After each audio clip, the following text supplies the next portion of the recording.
Quand j'ai été sauvé, et quand vous avez été sauvé, où est-ce que vous avez été touché par Dieu? N'est-ce pas exactement dans le cœur, au cœur? Vous avez peut-être évangélisé des personnes et qu'à un moment donné, vous vous dites, cette personne-là, là, il sait tout ce qu'il faut faire pour être sauvé. Il sait qu'il est un pécheur, que ses péchés le séparent de Dieu, il est perdu. Il sait qu'il y a une seule manière, il y a une seule personne qui est morte pour le racheter, pour le sauver, c'est Jésus. Il sait ça. Il sait que s'il reconsidère ses voies, la repentance, s'il se repent, s'il reconsidère ses voies, puis il se tourne vers Jésus, il lui demande le pardon, la vie éternelle, il va être sauvé. Il sait tout, mais il ne le fait pas. Puis là, on se demande, qu'est-ce qui lui manque? Et quand, un peu plus tard, ça se produit, on dit, enfin, c'est passé de là à là. Sa connaissance est passée de la tête au cœur. Et là, sa motivation a été touchée et tout son être a été touché. De la tête au cœur. Ça m'emmène à mon premier point qui est, nous sommes créés pour un but. Oups, oui, il faut que je le change. Lui, il n'est pas avec mon... Bon, OK, allez, on a pogné le tour. Puis Dieu dit, faisons l'homme à notre image, selon notre ressemblance, et qu'il domine sur les poissons de la mer, sur les oiseaux du ciel, sur le bétail, sur toute la terre. Et tous les reptiles. Dieu créa l'homme à son image, il le créa à l'image de Dieu, il créa l'homme et la femme. Homme et femme à l'image de Dieu. Et Dieu est pluriel et trinitaire. Faisons l'homme à notre image. Et puis il crée homme et femme qui ressemblent à la ressemblance de Dieu. Donc, si Dieu nous crée à sa ressemblance, c'est qu'il y a un but. Il crée l'homme pour être en communion avec lui, pour qu'on entre dans cette danse divine, harmonieuse, qu'on soit en communion avec lui. Ça se peut-tu que l'homme trouve sa raison, le vrai sens de sa vie dans la communion avec Dieu? Je suggère que oui, ça se peut. Parce que quand je suis là, quand je vis cela, ça me touche, ça m'édifie, ça me garde, ça me motive. Je suis touché au plus profond de mon être. Et puis, je suppose que vous vivez cette expérience également. Nous sommes créés pour un but. L'Éternel Dieu prit l'homme et le plaça dans le jardin pour le cultiver et pour le garder.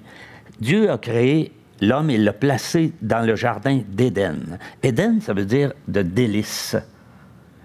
Si Dieu a fait l'homme, le jardin pour l'homme, puis l'homme pour le cultiver, pour le garder, ça se peut-tu qu'il nous ait fait pour les délices, justement? Avec une inclinaison que ça nous tente, là, tu sais, des délices. Moi, j'aime ça, j'en veux. Et on est fait pour cela.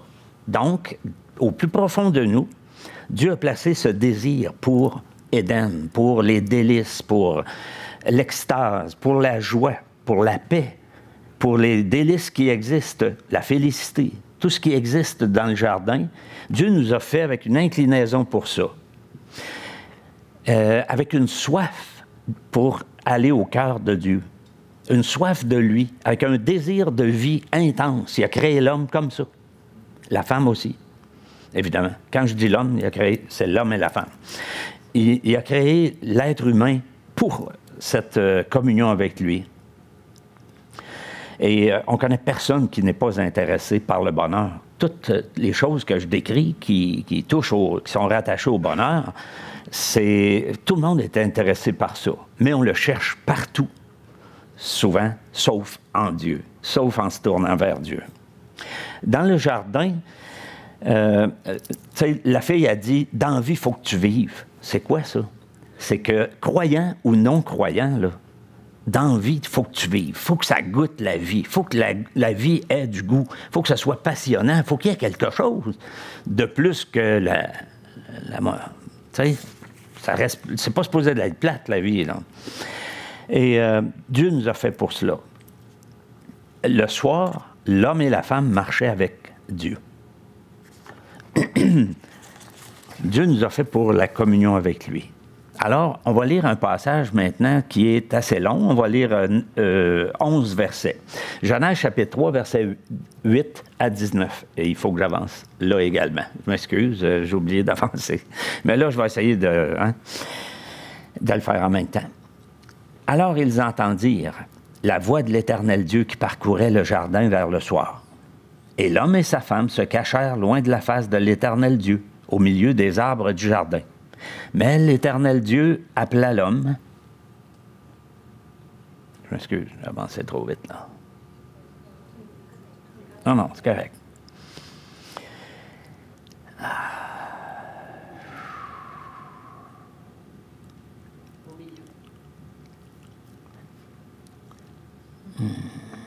Alors, je vais recommencer ce passage-là, sinon Alors, ils entendirent. Je t'ai rendu au milieu de ça. Où es-tu? OK. Et, au milieu des arbres du jardin. Mais l'Éternel Dieu appela l'homme et lui dit, où es-tu? Il répondit, j'ai entendu ta voix dans le jardin et j'ai eu peur parce que je suis nu. Et je me suis caché. Et l'Éternel Dieu dit, qui t'a appris que tu es nu? Est-ce que tu as mangé de l'arbre dont je t'avais défendu de manger? L'homme répondit, la femme que tu as mise auprès de moi m'a donné de l'arbre et j'en ai mangé. Et l'Éternel Dieu dit à la femme, pourquoi tu fais cela? La femme répondit, le serpent m'a séduite et j'en ai mangé.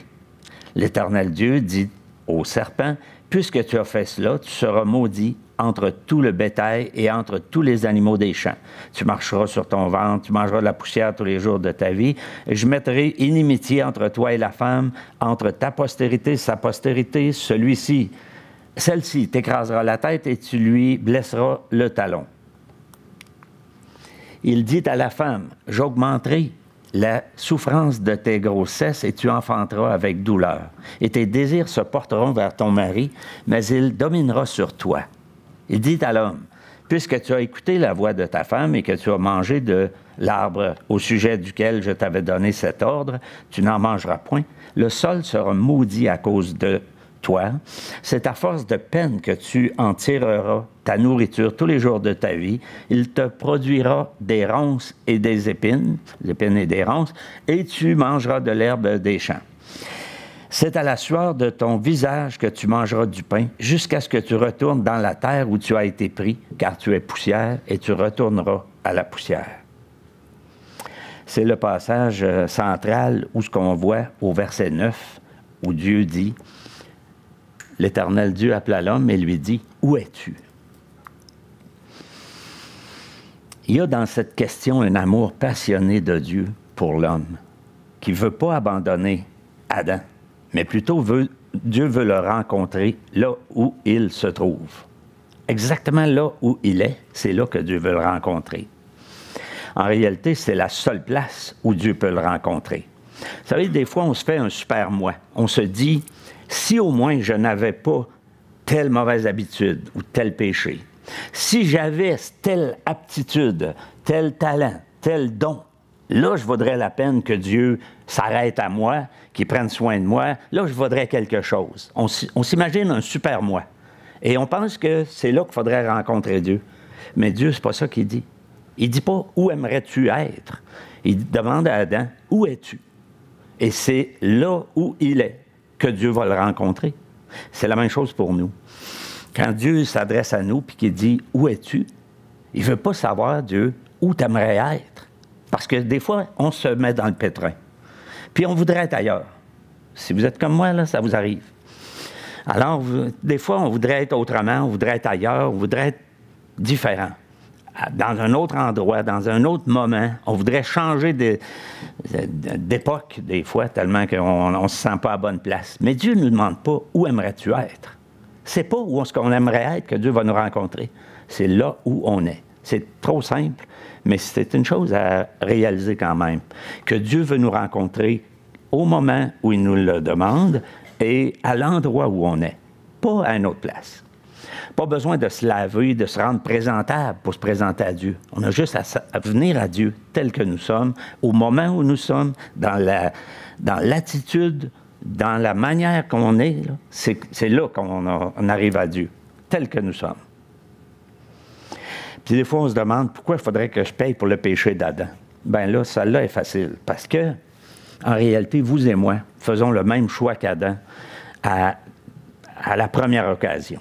On fait ça aussi. Le choix de vivre indépendant de Dieu, le choix de se nourrir notre cœur à toute autre source, sauf en Dieu. Fait qu'on fait ça aller-retour. Donc, Dieu vous propose, nous demande à chacun de nous, où es-tu?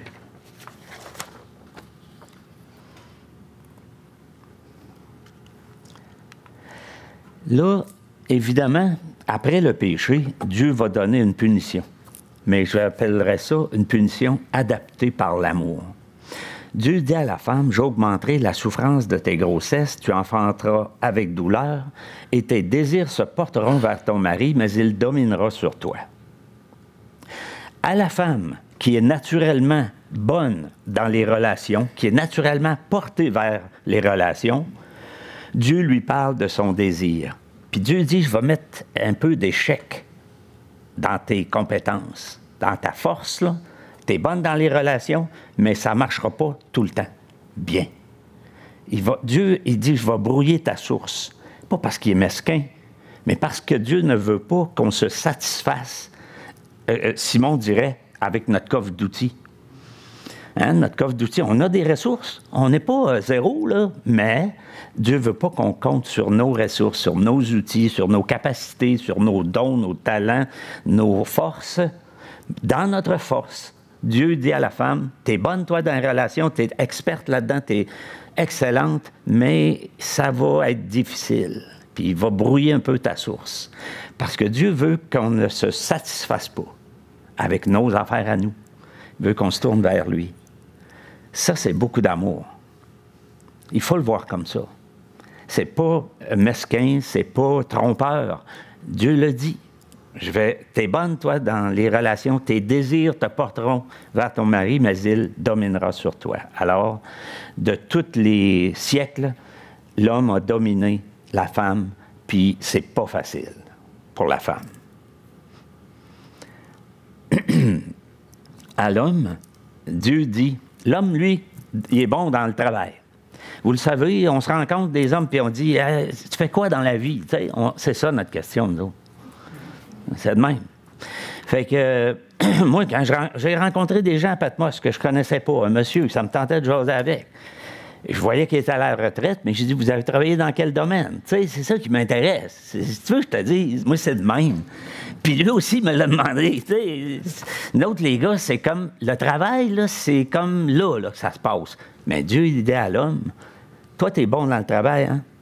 C'est ta force. Mais c'est ta force de peine que tu en tireras de ta nourriture tous les jours de ta vie. Ça ne sera pas facile. Il va te pousser des épines et des ronces, puis tu vas en arracher. Et c'est à la sueur de ton visage que tu mangeras du pain.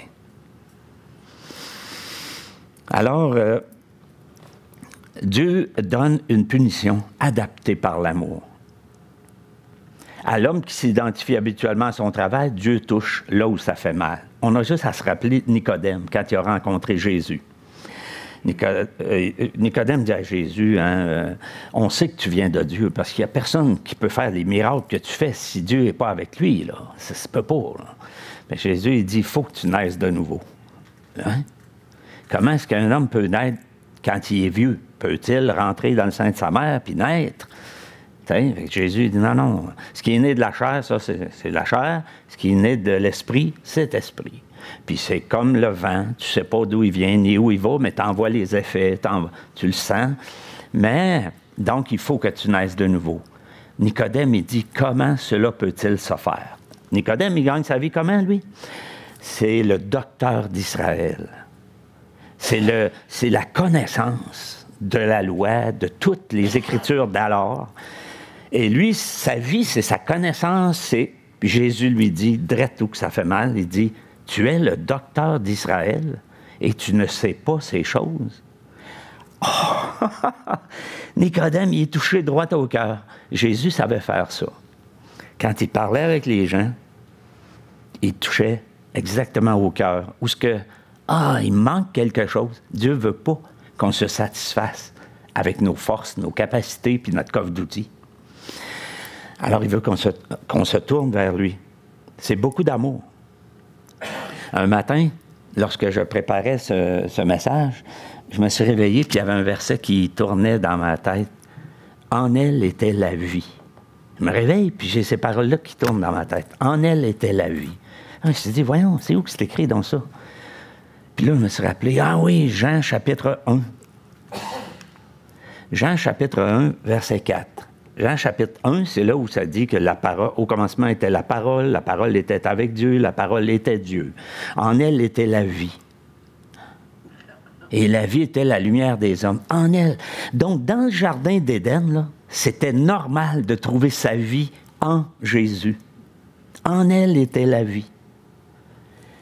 Si on était encore dans le jardin, là, si on n'avait pas été chassé, si l'humanité n'avait pas été chassée du jardin, ben on trouverait la vie en Jésus, puis ce serait normal. Tout ça roule, là, tout fonctionne.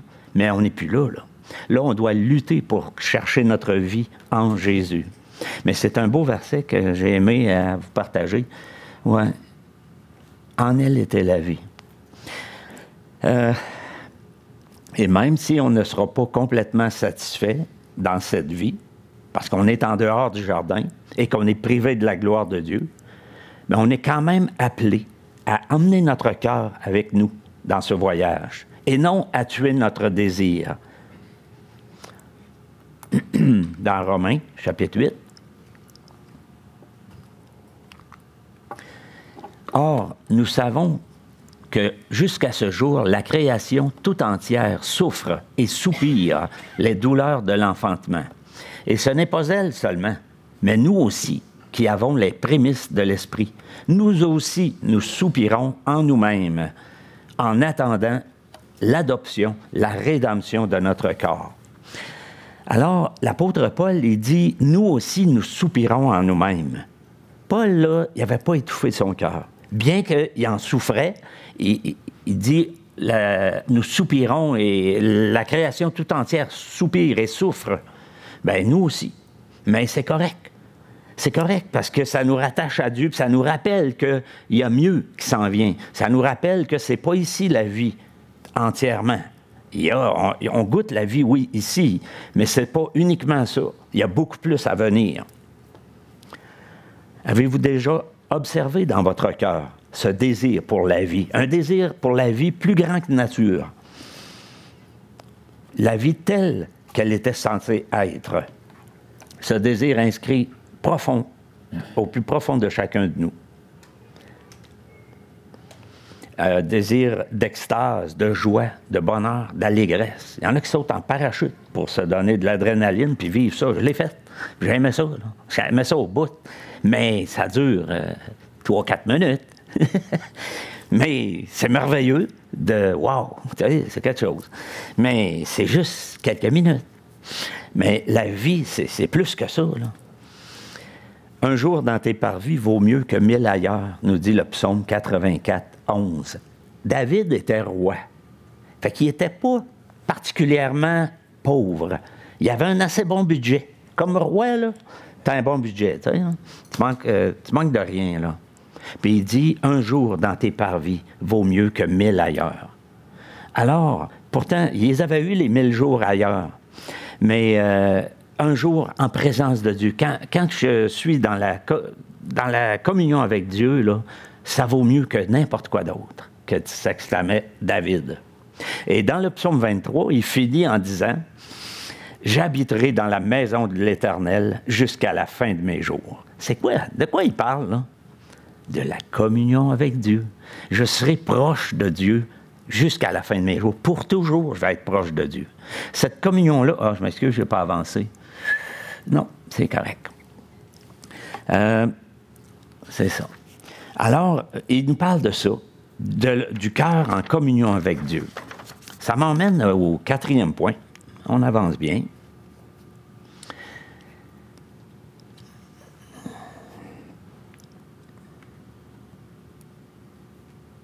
Psaume 37, 4.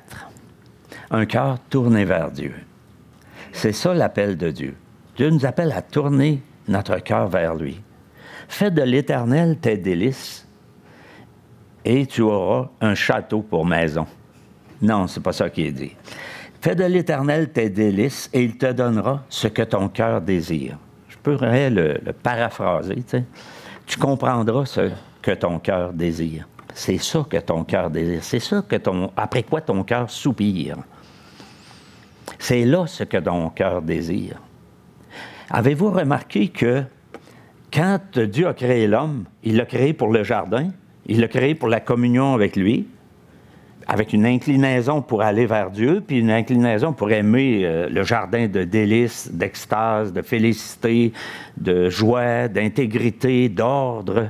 C'était pas le chaos, là, c'était fantastique, c'est beau, là. Et l'homme est créé pour ça. Et là, il devient pécheur, il devient mortel, Dieu le sort du jardin, afin qu'il ne puisse pas, à nouveau, manger du fruit de l'arbre de vie, puis vivre éternellement. Fait que, il est chassé du jardin. Mais Dieu ne l'a pas recréé. Dieu n'a pas dit, « Ah, je n'avais fait un homme puis une femme pour le jardin, puis là, vu que j'ai chassé du jardin, ben, je vais en faire un pour le désert. » T'sais? Non, il n'a pas dit ça. Il n'a pas refait l'homme. C'est le même homme. Mais cet homme-là, là, puis cette femme-là, Adam et Ève, là, leur inclinaison de leur cœur, ils cherchent quoi, lui? Ils cherchent le jardin, là. Il est fait pour ça. Il est fait pour la communion avec Dieu. Mais c'est ça qui lui manque maintenant. Fait qu'on est en dehors du jardin. Là, c'est les désirs frustrés, c'est le chaos là, qui se présente là. Mais Dieu n'a pas recréé l'homme. Ce qui fait de vous et de moi des personnes avec une inclinaison pour désirer ce jardin-là. On le veut, là. Puis la communion avec Dieu, même chose. Si on fouille dans nous-mêmes, quand on est devenu un croyant, Dieu a mis cette disposition-là dans notre cœur pour aller vers lui. Et ça, on peut lui rendre grâce pour ça, puis compter sur ça. Compter sur le fait que Dieu est pour nous. Il n'est pas contre nous, jamais. Fait que si Dieu avait voulu anéantir l'homme, ça aurait été facile. D'ailleurs, c'est lui qui l'a créé. C'était pas pour l'anéantir. C'était pas pour Alors, on a cette soif du cœur, puisqu'on n'a pas été recréé. C'est pas une nouvelle créature, là. Mais on est recréé lorsqu'on revient à Dieu. Oui, on est rassemblé avec lui, on devient un avec Dieu, mais c'est imparfait. Tant qu'on est dans ce corps, tant qu'on est dans cette vie, en dehors du jardin, on n'est pas dans le ciel. Là. On le sait qu'on n'est pas dans le ciel. Là. On s'en rend compte des fois. Soit à cause de nos propres péchés ou à cause des péchés des autres envers nous. On s'en rend compte qu'on n'est pas dans le ciel. C'est pas parfait. On continue avec Philippiens, chapitre 1. Paul est dit, « Christ est ma vie. »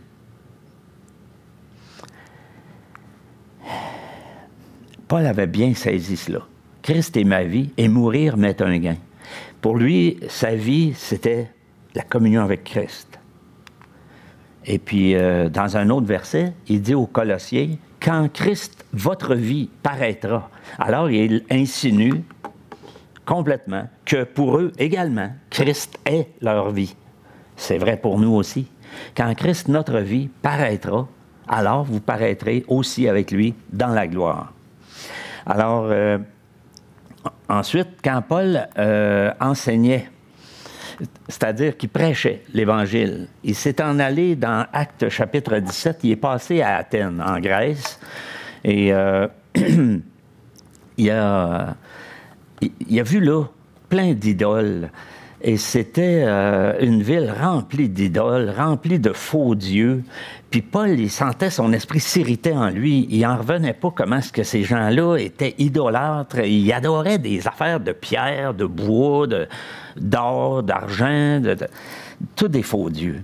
Puis il était, ça le travaillait en dedans, ça nous dit. Alors, à un moment donné, il prend la parole. Et il dit, « Le Dieu qui a fait le monde et tout ce qui s'y trouve, étant le Seigneur du ciel et de la terre, n'habite pas dans des temples faits de mains d'hommes. Il n'est point servi par des mains humaines, comme s'il avait besoin de quoi que ce soit. Lui qui donne à tous la vie, la respiration et toutes choses. » Si vous respirez comme moi, là, aujourd'hui, là, Bien, c'est parce que Dieu le veut bien. Le moment où Dieu nous retire ce souffle de vie, c'est terminé pour nous. Et à chaque jour, il y a des personnes qui arrêtent de respirer. Puis ça arrive. Mais ça va nous arriver aussi un jour, mais pas là.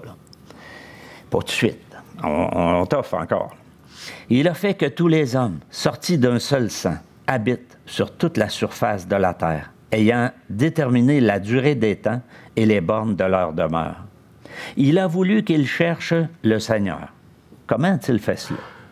Comment est-ce que Dieu a fait que il a voulu qu'ils cherchent le Seigneur et qu'ils s'efforcent de le trouver en tâtonnant, bien qu'il ne soit pas loin de chacun de nous, car en lui, nous avons la vie, le mouvement et l'être, la conscience d'être vivant devant Dieu, dans la présence de Dieu.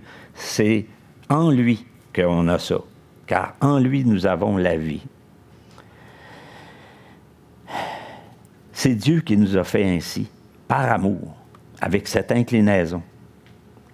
Il a placé cette soif envers quelque chose d'infiniment plus grand que nous, afin qu'on se tourne vers lui. Moi, quand je pense à ça, ça me motive à servir Dieu, à reconnaître Dieu dans toutes choses de ma vie. Pour moi, ça me motive grandement. Dieu est attentionné, intentionnel. Il sait ce qu'il fait, puis il fait. Ce qu'il fait est parfait.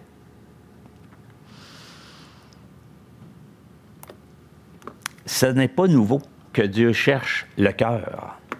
À Samuel, quand Samuel est allé oindre David pour roi d'Israël, Dieu dit à Samuel, ne prends pas garde à l'apparence, à son apparence et à la hauteur de sa taille, car je l'ai rejeté. J'ai rejeté ça, là. C'est pas à cause de sa taille puis à cause de ses talents là, que j'ai choisi David. L'Éternel ne considère pas ce que l'homme considère. L'homme regarde à ce qui frappe les yeux, mais l'Éternel regarde au cœur. J'aime beaucoup ce verset.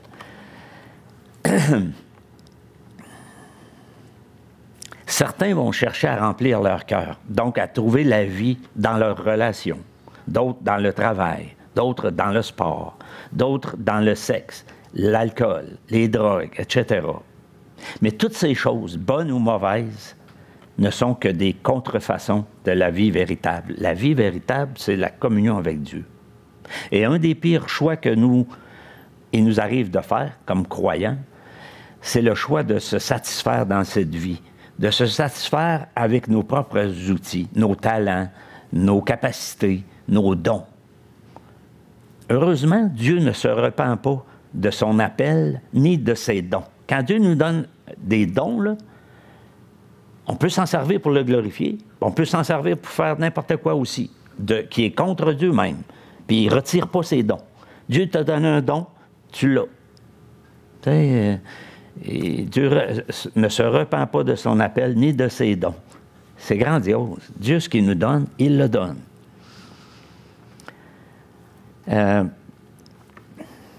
Donc, on cherche parfois à trouver la vie en dehors de Dieu. On choisit de marcher indépendant de Dieu, encore et encore.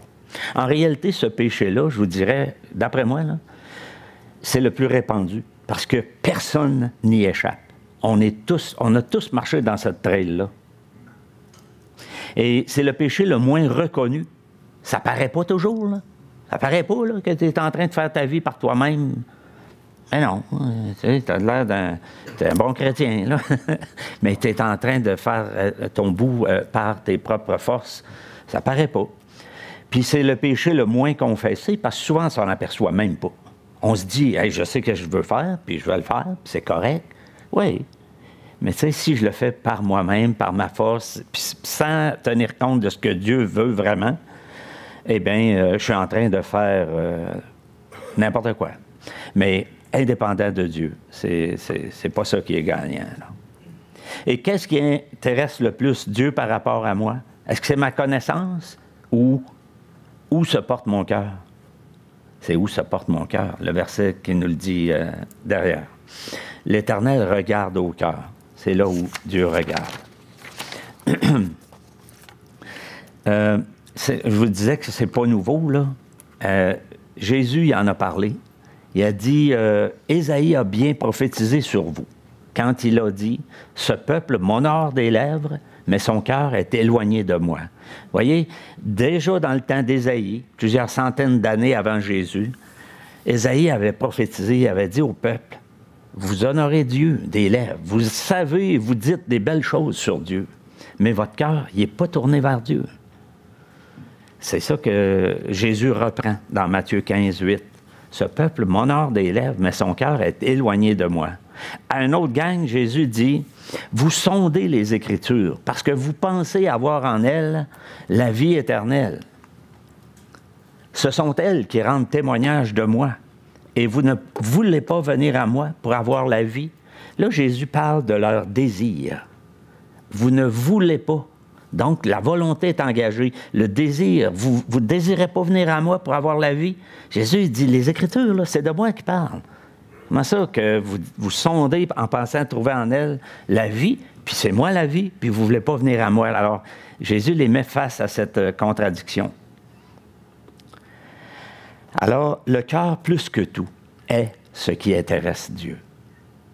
C'est pas mon métier qui intéresse Dieu. Ben oui, Dieu sait les dons qu'il m'a faits, là. Si je suis manuel, ou si je suis plus intellectuel, ou si... Vous savez, peu importe qui vous êtes, Dieu vous connaît, puis il connaît tout ça de vous. Mais ce qui l'intéresse, c'est où se porte mon cœur. Et là, Dieu en appelle aussi à notre soif, dans l'Ancien Testament. Dans Ésaïe 55, versets 1 et 2. « Vous tous qui avez soif, l'autre soif, là. » Pas la soif. Hey, moi, j'en prendrais. Voudrais-tu m'apporter de l'eau, Annie? Merci. Je l'ai oublié, puis je commence à avoir la gorge sèche. Merci beaucoup. L'autre soif, mais ça l'est importante quand même. Là. Ah, merci. Venez aux eaux, vous qui avez soif. Même celui qui n'a pas d'argent. Venez acheter et manger. Manger quoi? Attendez, vous allez voir. Achetez du vin et du lait, sans argent, sans rien payer. Pourquoi pesez-vous de l'argent pour ce qui ne nourrit pas? Et pourquoi travaillez-vous pour ce qui ne rassasie pas? Écoutez-moi donc, et vous mangerez ce qui est bon. Écoutez-moi donc, et vous mangerez ce qui est bon. Et votre âme se délectera de mets succulents. Ça mange quoi, une âme? Je l'ai trouvé pas pire, celle-là, moi. Ça mange quoi, une âme? Ça mange la parole de Dieu. Écoutez-moi, et votre âme se délectera, et vous mangerez ce qui est bon. Votre âme se délectera de mets succulents. Wow! J'aime ça. Dieu, donc, en appelle à l'autre soif en nous, puis à l'autre faim en nous. Pas la faim de nourriture physique, là, mais la faim de la parole de Dieu, la soif de connaître Dieu, de communier avec Dieu. Venez. Ailleurs dans Ésaïe, il dit, « Tournez-vous vers moi et vous serez sauvés. »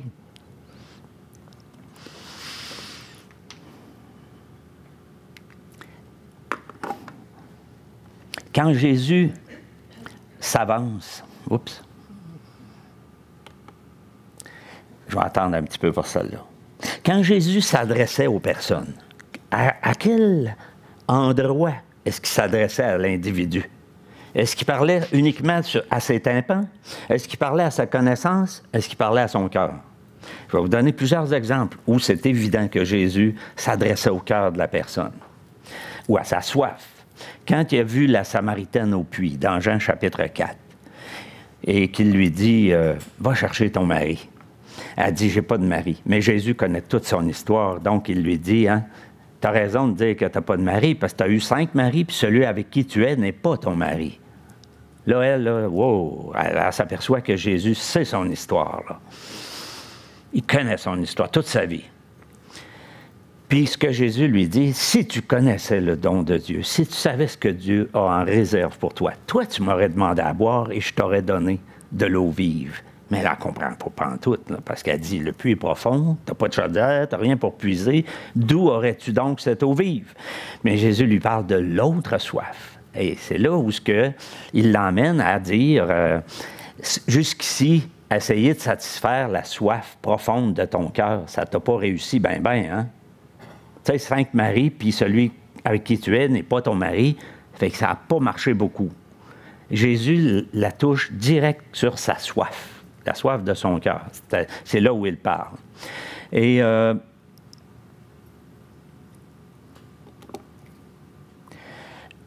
maintenant, on avance avec... Jésus s'adresse à une femme cananéenne en Matthieu 15, 28.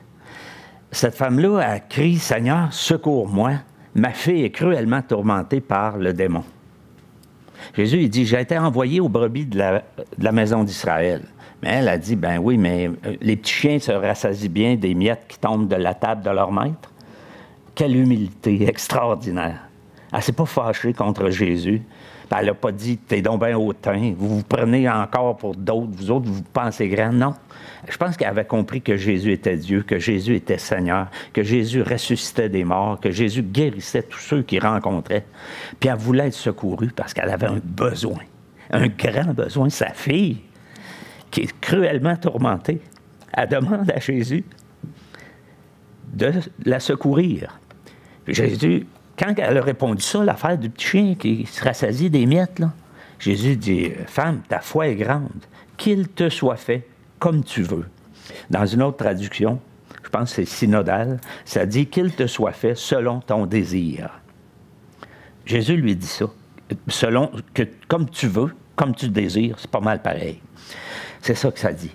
Alors Jésus s'adresse à son désir, à sa soif, à son besoin. C'est là où Jésus lui répond. Un autre exemple, Bartimée, Luc, chapitre 18, verset 41. Jésus demande à Bartimée, « Que veux-tu que je te fasse? » Il répondit, « Seigneur, que je recouvre la vue, que je vois à nouveau. » Il avait déjà vu, il était devenu aveugle, puis là, « Seigneur, que je recouvre la vue. » Jésus n'a pas demandé quel métier tu veux faire, c'est quoi tes projets, non. Que veux-tu que je te fasse? Ton désir, c'est quoi? Ton besoin, c'est quoi? C'est là où Jésus s'est adressé à Bartimée. Le paralytique à la porte de la piscine de Bethesda, cet homme-là, il est là depuis 38 ans. À chaque jour, quelqu'un l'emmène là. Puis quand un ange vient brouiller l'eau, brasser l'eau, il espère qu'un âme charitable va le jeter dans la piscine pour qu'il soit guéri. Puis jusque-là, ça fait 38 ans qu'il espère ce gros lot-là, puis il n'a pas encore gagné le gros lot. Quand l'ange touche à l'eau, bien, il y a quelqu'un d'autre de plus alerte, plus vite que lui, puis il saute dans la piscine, puis c'est l'autre qui est guéri. C'est comme une loterie un peu, là, tu sais, puis il n'a pas gagné encore, lui. Jésus le voit et lui demande, « Veux-tu être guéri? » Jésus s'adresse à son cœur, s'adresse à son désir. As-tu perdu toute espérance ou veux-tu encore être guéri après 38 ans? C'est ça que Jésus lui demande. Jésus s'adresse au plus profond de cet homme, à son cœur. Aux disciples, dans Jean chapitre 6, Jésus vient faire la multiplication des pains, puis là, il a dit aux gens, bien, si vous ne mangez pas ma chair, si vous ne buvez pas mon sang, vous ne pouvez pas aller connaître le royaume de Dieu. Là, il y en a beaucoup qui sont partis, même des disciples de Jésus.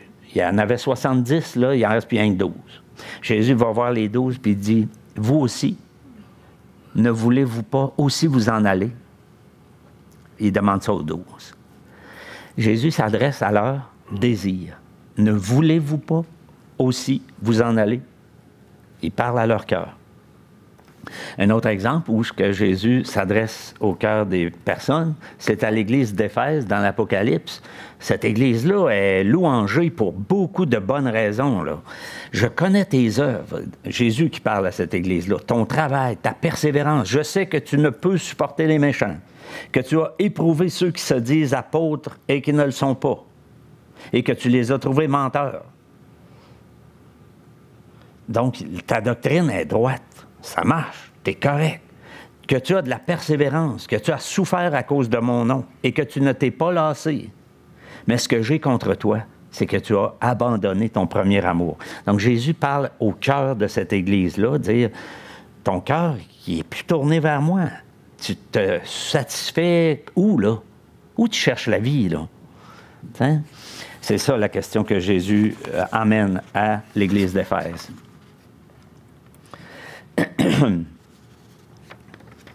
Ça me conduit à mon dernier point.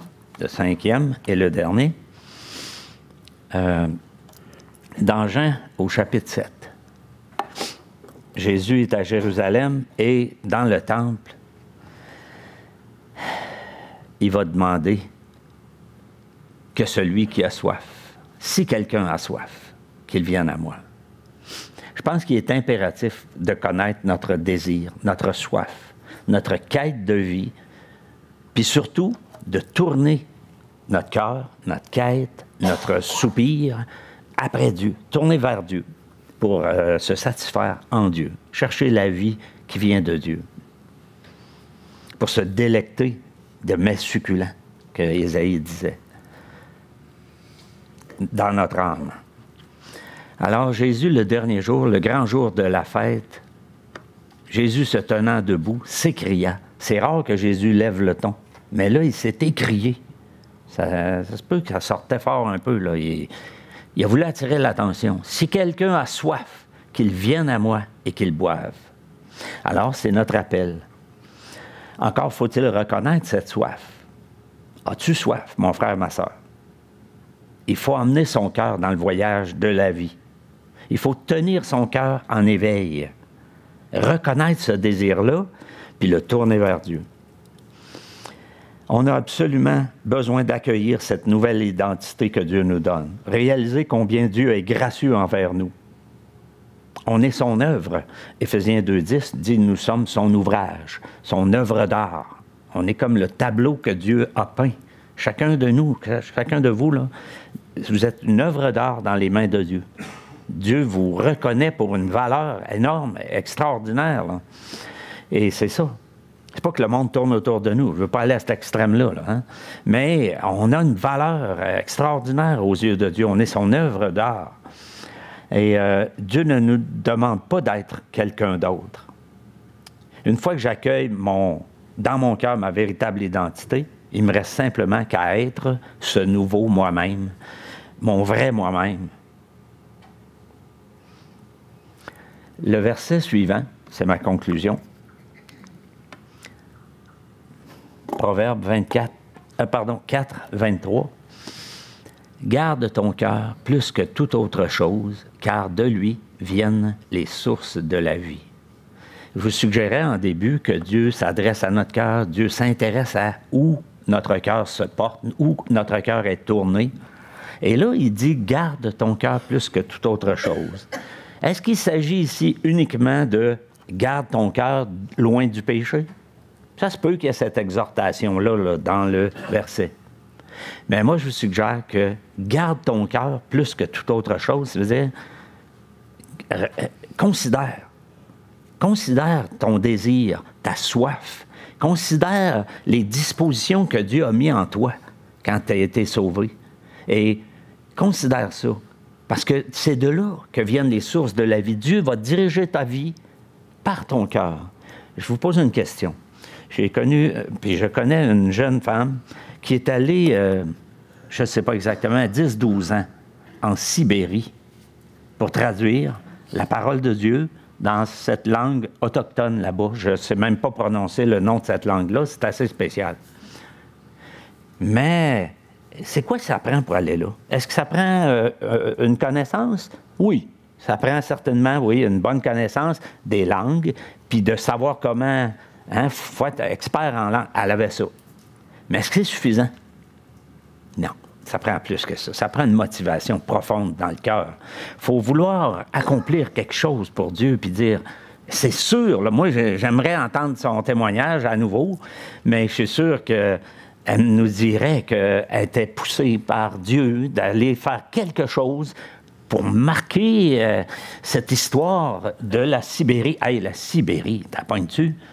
C'est pas normal d'aller là, de vouloir aller là. C'est absolument pas normal. Moi, nous, on aime la chaleur. Hey, écoute bien, là.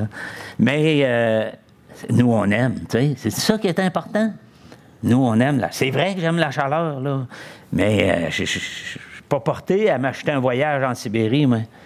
Même pas en Alaska. Puis on nous dit que c'est merveilleux à voir. Puis c'est fait frette. Moi, j'aime pas ça. Nous, on va à Cuba, puis c'est bien correct. C'est ça qu'on aime, la chaleur. Mais quelle affaire! Mais cette jeune femme-là, c'est où qu'elle est touchée? Qu'est-ce qui la motive pour dire de ma vie, là, je vais prendre les 10, 15 prochaines années, qu'est-ce que ça prendra, là, le temps que ça va prendre, là, puis s'investir là? Ben, elle l'a fait. C'est quelque chose. Alors, Dieu s'intéresse à notre cœur. As-tu soif? Garde ton cœur, plus que toute autre chose, car de lui viennent les sources de la vie. Amen. Prions. Seigneur, merci parce que tu t'impliques dans nos cœurs, tu te façonnes, Seigneur, ce désir en nous, un désir pour toi, un désir qui n'est jamais comblé complètement ici-bas. Mais le mieux qui est comblé, c'est en ta présence, Seigneur. Comme David le disait, un jour dans tes parvis vaut mieux que 1000 ailleurs, et j'habiterai dans la maison de l'Éternel jusqu'à la fin de mes jours. Pour lui, il était comblé en ta présence. Seigneur, que ce soit notre vécu également, que l'on vive cette expérience de te connaître de près, de te savourer, que notre soif et notre faim se délectent de toi, Seigneur. L'autre soif, l'autre faim. Que tu nourrisses notre âme. C'est mon désir. Et je pense que chacun de mes frères et sœurs ce matin, en entendant ça, j'espère que chacun est attiré à toi, Seigneur. Merci pour toute cette bienveillance par laquelle tu nous attires à toi. En ton nom. Amen.